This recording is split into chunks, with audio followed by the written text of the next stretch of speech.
And as I said, through chanting and hearing, we hear about the material world, and we try to become convinced that this place is a place of suffering, where repeated birth and death takes place, and but yet we give the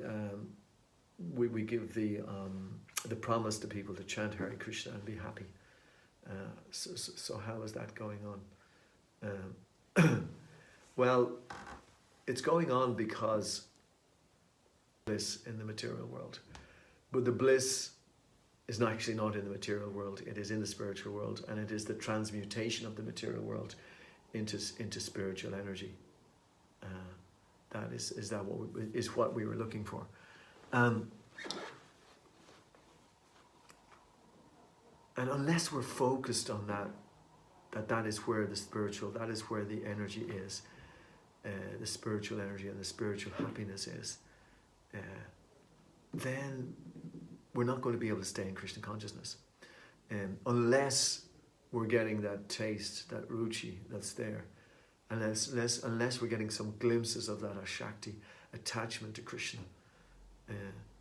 We're not going to be able to stay in Krishna consciousness, and bit by bit our consciousness will change from the higher modes into the lower modes, and it will change from trying to seek association with devotees, trying to seek ways in which we can improve on our chanting.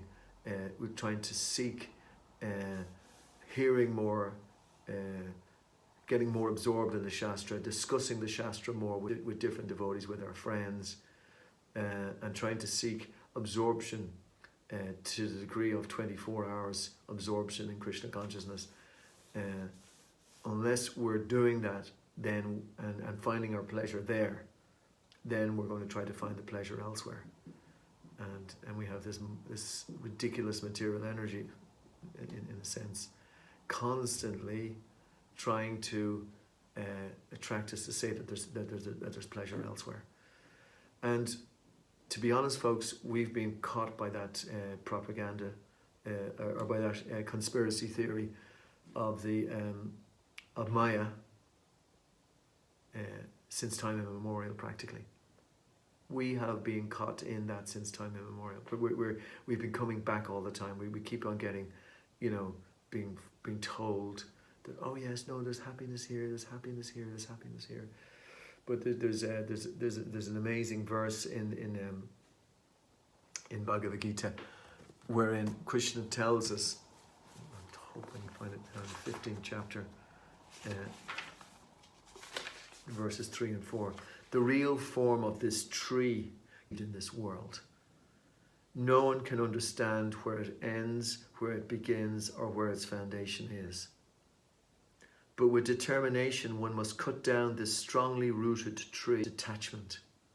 Thereafter, one must seek that place from which, having gone, one never returns, and there surrender to the Supreme Personality of Godhead, from whom everything began and from whom everything has extended since time immemorial.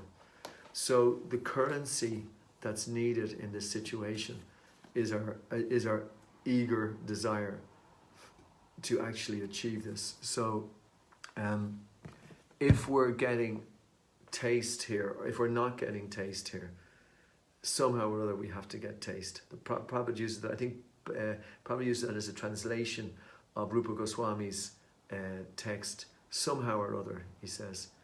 And of course we know that Rupa Goswami got that instruction directly from Lord Chaitanya when he spent time in Prayag instructing him.